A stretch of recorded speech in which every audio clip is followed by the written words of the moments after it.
Hoy vamos a empezar, o mejor dicho, vamos a continuar con lo que es la sociedad feudal. Sí, si más no recordamos, estamos ya en el continente europeo. Al momento de analizar la sociedad feudal, comenzamos a recordar que era en el continente asiático. Empezamos a ver personajes importantes, empezamos a recordar ah, momentos o sucesos que marcaron hasta el día de hoy en la historia. Sí, empezamos a avanzar poco a poco. Esta semana ya avanzamos, como les dije, un poco más al occidente, nos aproximamos hacia el continente europeo. La sociedad feudal estaba muy marcada aquí. Por ejemplo, el compañero David Moscoso nos va a recordar que habíamos observado la clase anterior. Todo lo que se acuerde, no importa, solo lo que se acuerde. El compañero David Moscoso. Enciende el micrófono y puede participar. Eh, Habíamos visto sobre la sociedad feudal y sobre, El deber, sobre acuérdense, del el trabajo. rey eh, Ya, correcto. que defendía sus territorios y empezaron a quitar el poder al rey y también se liberaron del esclavismo y terminaron las guerras. Correcto, muy bien. Justamente los aportes que nos dio el señor David son en su mayor parte de los que vamos a hablar hoy, ¿ya? Desactive nomás el micrófono y esperemos a la próxima participación, ¿ya? Por ejemplo, vamos a empezar con lo que era el predominio de lo rural frente a lo urbano. Hasta el día de hoy usamos estos dos términos, ¿sí? A ver, señorita Rumipuya, ayúdame con la lectura, por favor, de esta diapositiva. Enciende el micrófono, por favor. Ya. Predominio de lo rural frente a lo urbano. Población urbana se refugió en el campo. Ruralización estaba provocada por invasiones. La agricultura pasó a construirse en la base de la economía. Ya, muy bien, muchísimas gracias. El predominio de lo rural frente a lo urbano. Rural, hagamos referencia a las afueras de una ciudad. Normalmente se lo conoce como campo, ¿sí? Urbano es todo lo céntrico a un pueblo o una ciudad. Desde ahí vamos a partir entonces lo que nos dice. La población urbana se refugia en el campo. Recuerden que la mayor parte de la gente que dominaba, o se podría decir la que tenía más poder, habitaba en un castillo, ¿verdad? Dentro del castillo se empezaron a asentar pequeños hogares, se empezaron a asentar mercados en los cuales se empezaba a comercializar o se lo empezaba a tomar como un pueblo ya grande. Pero, ¿qué pasó para que lo urbano empiece a ganarle o empiece a abastecerse de lo rural? ¿No es cierto? Era aquí el dominio que tenía el comercio. En una época entre el siglo XI, el comercio empezó a dar gran flote ante lo rural, pero llegó un momento histórico en el que la ruralización o lo rural es una característica o es una de las características más marcadas en la Edad Media. Tendrán en cuenta, lo rural o la ruralización se fundamentó a una característica fundamental en la Edad Media, porque a gran medida empezó a perder poder. La gente empezó a ver el abuso que había ante los reyes, ante los nobles, empezó a observar este abuso y empezó a refugiarse en las afueras de las ciudades. Empezó a refugiarse en los campos, empezaron a asentarse, empezaron a formar refugios, empezaron a formar nuevos territorios, nuevas tierras. Entonces la gente poco a poco iba saliendo. Al ver que había menos población en los castillos, menos población en las grandes ciudades, esto provocó invasiones por parte de otros territorios, otros invasores más poderosos. Entonces la gente ya huía también por el miedo, ¿sí? La agricultura empezó a constituirse una base económica. Como la gente ya iba a los campos, empezó a cultivar más. Prácticamente los mercados ya estaban desolados y la gente empezó a buscar ayuda solo en lo que era la agricultura. Esto empezó a tomar cada vez más poder, ¿sí? A ver, señorita Sánchez Verónica, ayúdeme con la lectura, por favor. Desaparición del comercio. Sin grandes ciudades la economía se desvaneció. El trueque sustituyó a la moneda. Muchísimas gracias. Entonces, estas medidas económicas tuvieron que optar a cambiarse. Las ciudades, como les comenté, que estaban en los castillos y a sus alrededores, empezaron a desaparecer. Ya nadie acudía a los mercados, ya nadie empezaba a comercializar en estos lugares, porque ellos salían a vender sus productos y casi a diario eran las invasiones, los robos, los saqueos, y perdían prácticamente y regresaban con las manos vacías de sus hogares. Entonces la gente, como les dije, empezó a emigrar hacia las afueras.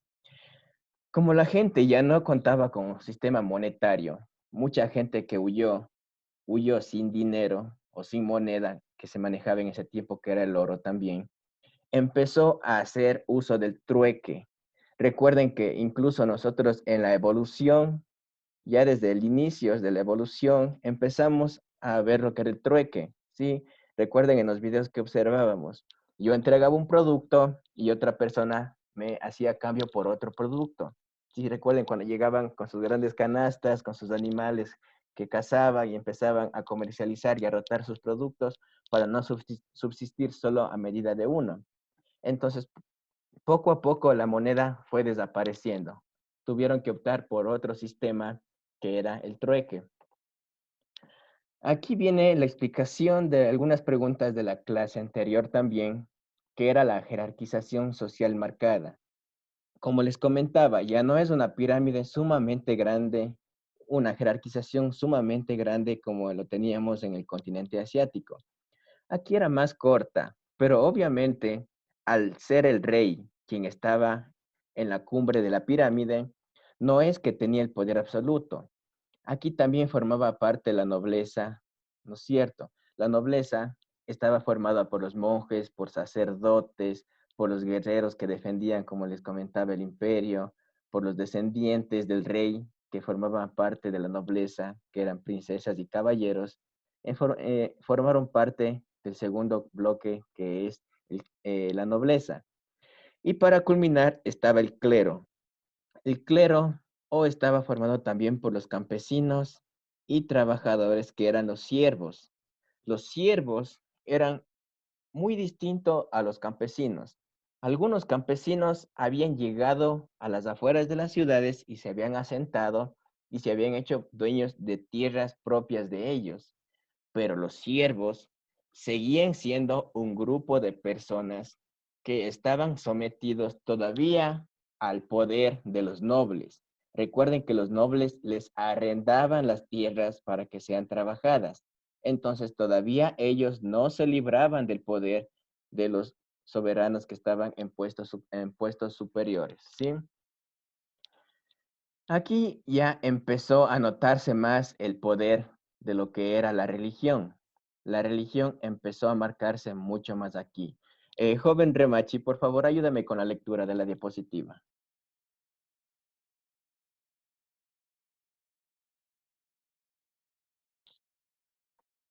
Joven Remachi,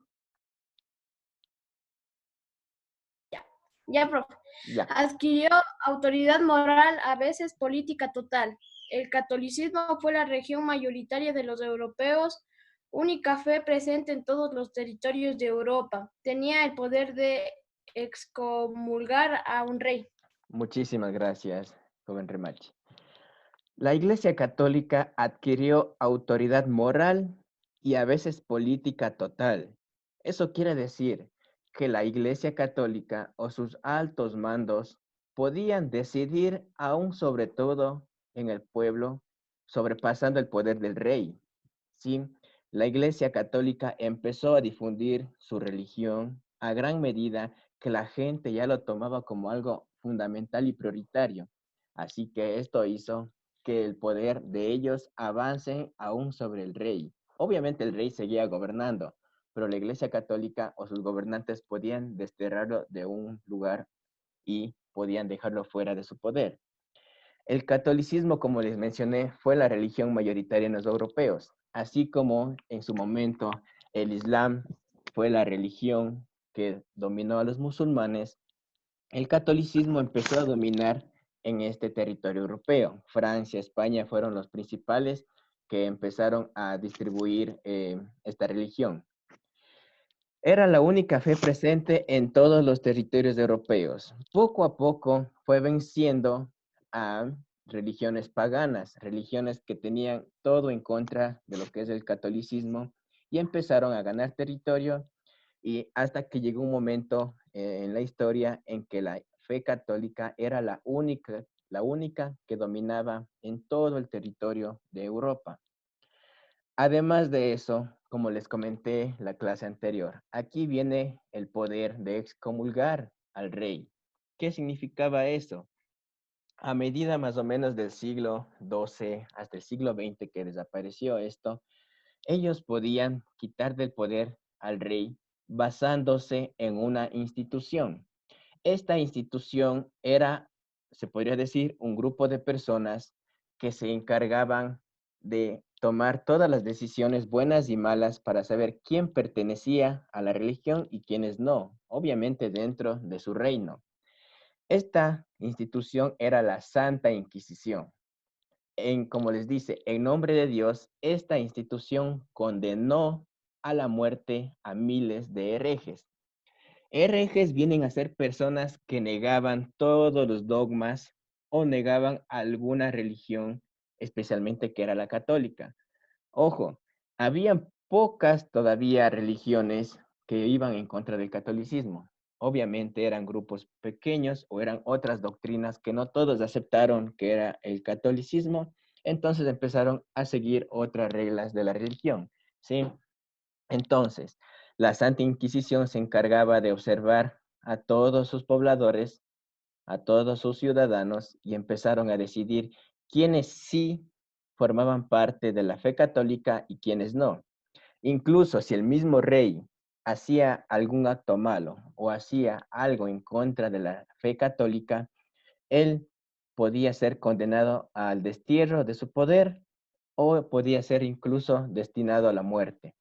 Las formas que elegían para matarlo o matar a cualquier persona hereje era ahorcarlos en una plaza o era mutilarlos, ¿sí? Simplemente los ponían ante unas cuchillas y fin cabeza, ¿no es cierto?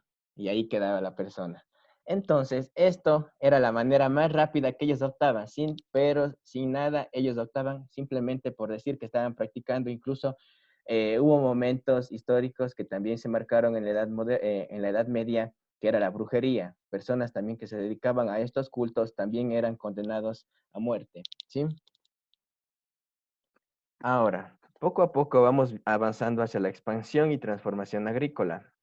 Aquí mucho ojo con esto, por favor, con esto vamos a concluir el tema de hoy y también nos vamos a centrar más en esto para la tarea de la clase, ¿ya?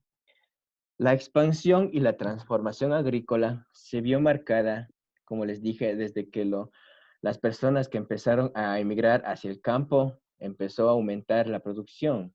Aquí la gente empezó a notar que era mucho mejor vivir de manera basándose en la agricultura. Ojo, una vez que el rey, si es que era el caso, una vez que el rey era relevado de su poder, los siervos quedaban libres. Los siervos ya no podían jurarle más fidelidad a su gobernador ni a los que estaban sobre ellos. Automáticamente quedaban libres de estas personas, ¿sí? Entonces, al final del siglo XI, la producción agrícola empezó a elevarse. Se implementó el arado de ruedas y uso del caballo. Ellos empezaron, aún así, como nosotros los vemos ahora, no parece tan tecnológico, ¿verdad? Pero empezaron a ver que era un gran invento. El arado de ruedas, como lo podemos observar, y el uso del caballo. ellos reemplazaron totalmente a lo que era el buey. Empezaron a notar que el caballo era mucho más fuerte y rápido y empezaron a optar por el uso de estos animales. Implementaron colleras, lanzas o pérdigos que estaban atadas para que los caballos no se soltaran. Obviamente las ruedas, que era la parte más fundamental, ¿sí? Cuchillas que iban abriendo camino y moviendo la tierra. Mientras la cuchilla movía la tierra, la vertedera abría el camino o hacía el camino para mejorar la siembra. Sí, los hacía a manera de canales pequeñitos en la tierra y ahí la gente iba depositando las semillas de sus productos. Además, la cama de arrastre era impulsada por el campesino o el siervo, que esto les facilitó el movimiento y el control. ¿Sí? Algo muy importante también, las fuentes de energía. Aunque parezca algo descabellado, estos inventos, como se dan cuenta, hasta el día de hoy son usados en muchos lugares, ¿sí? Incluso para brindarnos energía eléctrica, que es hasta el día de hoy usada. Empezaron a usar molinos apoyándose del viento y apoyándose del agua. En estos molinos se usaban para triturar, para mezclar, ¿sí? Lo que eran las siembras, especialmente el trigo, para convertirlo luego en harina. Aquí está saliendo lo que es la harina molida después de que pasa el agua por una gran rueda que le impulsaba, ¿sí? Impulsaba postes, impulsaba palas y hacía que todo eso se muela, salga a manera de polvo y bueno, en gran medida se lo conoce como harina según el producto que se vierta, ¿verdad? Y algo muy importante que va basado aquí el deber, ¿sí? Los mecanismos de rotación trienal. Estos mecanismos de tierras se consistían en alternar, eso quiere decir cambiar los cultivos en cada una de las 3 parcelas. Aquí notamos una parcela, 2 parcelas, 3 parcelas. Una parcela es obviamente una porción de tierra, ¿verdad? Entonces, esto dividía al campo y les permitía una mayor diversificación. En la una sembraban arroz, en la otra trigo, en la otra ya legumbres, empezaron también a sembrar legumbres, ya desde la Edad Media empezaron a hacer uso de estos vegetales y además posibilitó que se mantuvieran alternadamente una parcela de barbecho. Eso quiere decir que descanse. Si trabajo un año en trigo, trabajo un año en lo que es arroz, un año descansará, se podría decir, esta parcela. Al siguiente año, en la parcela que implementé el trigo, sembraba arroz, la siguiente descansaba y la siguiente también implementaba el cambio, ¿verdad? Si ven, en cada imagen se va rotando el cultivo. Esto ayudaba a que el suelo se desgaste menos, a que pierda menos, se podría decir, lo que son nutrientes del suelo y se desgaste menos. Esto ayudó a que avance mucho más la producción agrícola en toda la Edad Media, ¿sí? Hasta aquí, chicos. ¿Alguna pregunta?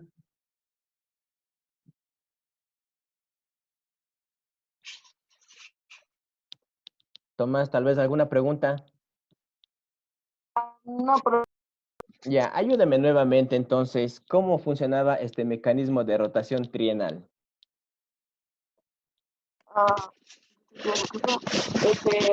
primero se trabajaban 2 tierras y luego se dejaba descansar una. Por ejemplo, si trabajaba maíz, dejaba descansar la otra o arroz o algo así. Ya, correctísimo. Iban rotando sus cultivos, ¿sí? Cada año rotaban los cultivos para evitar el desgaste del suelo, ¿sí?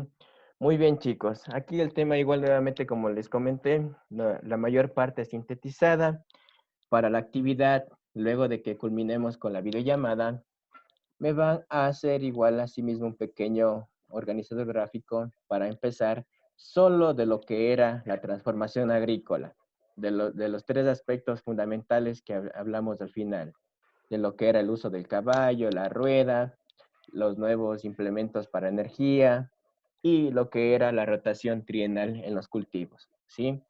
Esto para el día de hoy, por favor, ¿sí? Profe, hay que poner imágenes. Si quieren dibujar. Profe, para el día de hoy también son las otras materias, ¿verdad? Perdón, sí, lo que es de las materias anteriores, de los temas anteriores, tienen que enviarme. Hay estudiantes que a pesar de que se les ha dado tiempo, No han enviado absolutamente nada. Tengan en cuenta eso, que se está registrando absolutamente todo, ¿sí?